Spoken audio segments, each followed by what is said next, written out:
In a state driven by agriculture, water is an incredibly valuable commodity, a fact that many local farmers have become all too familiar with. Dale Ripley has been in the agricultural business in some form for about 70 years. He understands better than most how valuable water can be. He considers himself lucky, however, to live in the area that he does. On the actual water level is 72 feet here, which is not bad. Many farmers, not only from this area, but from around the world, go to the World Ag Expo in Tulare to meet with companies and learn about the newest innovations in irrigation. Sermatech, a company from Silicon Valley, was featured at this year's expo earlier this month.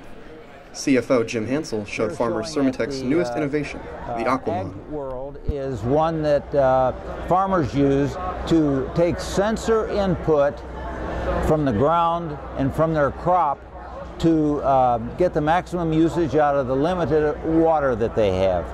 Companies like Reinke Manufacturing have been in business for a long time and are trying to bring their way of using water to farmers around the Central Valley.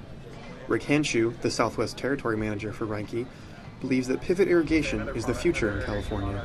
Well, pivot irrigation allows growers to become more efficient in the field. We can save water with our irrigation systems, they save labor.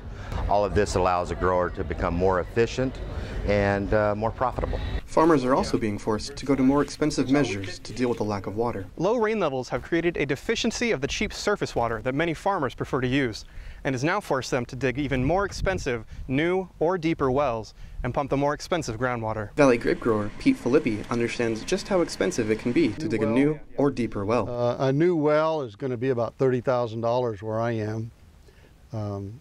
Up to, depends on the depth and the pumps I put on it, it could be up to $60,000. But that's not as bad as other guys. There's other guys that are $250,000, depends on the depth. Dale Ripley realizes that this water will not last forever. He says the wasteful uses of water must change if California is going to continue to be so dependent on water, and it is time for others to realize this also. Matthew Criswell, Fresno State Focus.